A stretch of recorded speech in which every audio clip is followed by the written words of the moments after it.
ते पहा अजून पण वानर झाडावरच बसून होतं. Guys good morning, welcome to my new blog. च्या ब्लॉगमध्ये तुम्ही पाहिलं असेल की आपल्या गावामध्ये, आपल्या घरी आणि आपल्या शेतामध्ये पण भरपूर पाऊस झाला होता. तर आता मी आलो शेतामध्ये पाहायसाठी की आपली सरकी किती निघली, किती बाद झाली म्हणजे समजा जमिनीच्या वर आली नाही अजून. समजा काही येत पण आहे जमिनीच्या वरी, बरीच काही जमिनीच्या वर आली आहे. ते मी तुम्हाला आता दाखवतो. मित्रांनो, एकदम मागच्या ब्लॉगमध्ये तुम्ही पाहिलं असेल. हे बघा, हे जे मोठे मोठे झाडं दिसायले हे होतं ज्वारीचे झाडं. बरीचशी ज्वारी या साईडला होती, तिथशी त्या कोणत्याला पण आहे. एकदम मागच्या ब्लॉगमध्ये तुम्ही पाहिलं होतं की आपण आपल्या शेतामध्ये ज्वारी टाकली होती.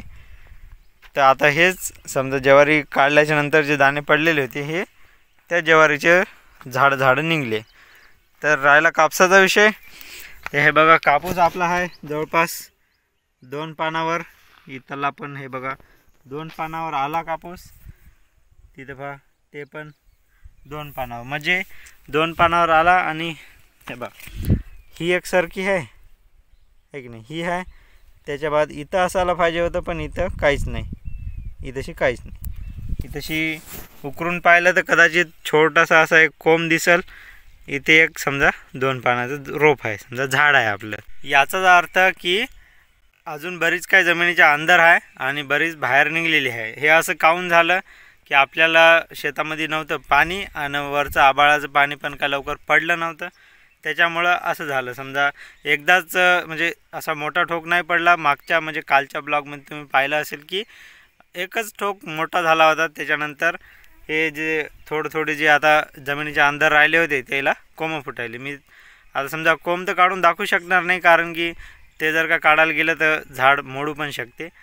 आता आहे ना, आपल्याला जे समजा रोप बाहेर निघलेलं नाही, झाड पळाटीचं आपलं बाहेर निघलेलं नाही, त्याच्यासाठी उपाय म्हणून अजून एक बिया याच्यामध्ये लावा लागते. त्याला आपण आमच्या इकडं आम्ही त्याला चुकफुली लावणं किंवा सांधवणं असं म्हणतो त्याला. हे पहा मित्रांनो, मी तुम्हाला आहे ना जरा उकरून दाखवतो. एखादं दिसलं समजा जे सरकीचा कोंब येत असेल तर हे पहा इथेशी आला. हे पहा, हे जे आहे ना, हे याला नुकतंच समजा कोंब धरला त्यानं. आणि आपली समजा काही हे बघा, इथेशी जे झाड आहे ना ते 2 पानावर आहे आणि बिलकुल काही आत्ताच जमिनीच्या वर आलीसुद्धा नाही, कोंबच फुटला. याला असंच ठेवून देऊ इथेशी. हे जेव्हा येईल तेव्हा त्याचं स्वागत करू आपण बँडबाजासोबत. मित्रांनो, आश्चर्याची गोष्ट पहा, शेजारच्या शेतामध्ये आले वानरं. ते वानरं समजा आता तुम्हाला इथून दिसणार नाही, तर तुम्हाला जरा झूम करून दाखवतो. ते वानर खेदू पण, कारण की आपल्या शेजाराचं वावर आहे ते पहा. त्या झाडाजवळ बसलेले आहेत वानरं. तुम्हाला जरा झूम करून दाखवतो. पहा, एवढं मोठं खांड बसलेलं आहे. पार या काठपासून त्या झाडापासून इथपर्यंत. त्या शेतामध्ये काहीतरी टाकलेलं आहे, त्याच्यामुळे ते आले तिथं बसले. आता त्याला खेदा लागते. खूपच वानर राहतात. चाललो त्याच्याकडं, पाहू ते काय म्हणते, तर जाते तर का नाही जाते. चो चो चो चो चो चो चो चो पळा रे पळा. चो चो चो चो चो चो चो चो. अजून बरेच बसलेले आहे तिथं, काय खाले की. चो चो चो. हर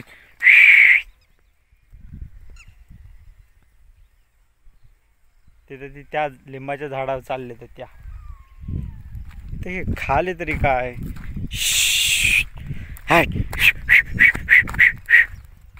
अरे हे लंगडं आहे, हे बघा. आताच तर लंगडं होतं. याच्यात मला वाटते सोयाबीन असेल. हे सोयाबीनच होय आणि ते सोयाबीनच खाले. छो छो छो छो. तिकडे गेली. आता 3-4 हाताची तशी, काही झाडावर पण हात. खाय उडी खाय. वापस फिरलं ते. तर पळा ना बे, मै फाटायली तुमच्याकडे पाहून. गेले जवळपास सगळेच वानर गेले पळून. त्याला वावराच्या बाहेरच काढू. नको फाटते आपली. घरचं एखादं कुत्रा आणा लागत सोबत, पण का आपल्याला काय माहिती वानेर हात ते बसून. ते पहा अजून पण वानेर झाडावरच बसून हात. झाड हलवायला तुम्हाला दिसायला ती आत्ताच एकानं उडी मारली. पहा लिंबाच्या झाडा बसून हात आणि बरेच काही लिंबाच्या झाडाच्या पलीकडून पण बसून हात. तर असो समजा काल आपल्या इथं भरपूर पाऊस झाला, पण पूर का आला नाही, समाधानकारक पाऊस काय झाला नाही. आणि समजा ठीक आहे, आपल्या पळाटीसाठी आपल्या सरकीसाठी चांगलाच झाला. तुमच्या इकडे जर काय समजा जास्त पाऊस झाला असेल, पूर आला असेल, काय परिस्थिती आहे कमेंटमध्ये सांगा, जेणेकरून म्हणजे मला आनंद होईल. तुमच्या कमेंटकडे पाहून मी त्याला नक्कीच रिप्लाय देतो तुमच्या कमेंटला. उड्या मारायला ते हे हे उडी मारते. मारली त्याच्या मागे हे पण मारते उडी.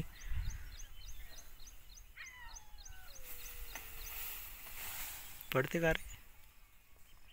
छो छो छो जात नाही ते. इथंशी 3 झाडं हात, 3-4 बकमात झाडं हात. हे का सगळ्या वावराच्या गाठागाठात बकमात झाडात कोट्या जाणार. आता संध्याकाळ झाली आता. पाय की तशी बसून आहे कसं ते पा ते पाते.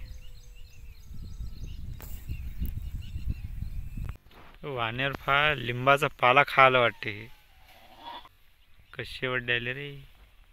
वकार वकार वकार वकार वकार. हे पाय हे वानेर लिंबाचा पालाच खायला बहुतेक. पाला नाही तर लिंबोळ्या, पण मला तर पालाच खायल्यासारखं दिसायला.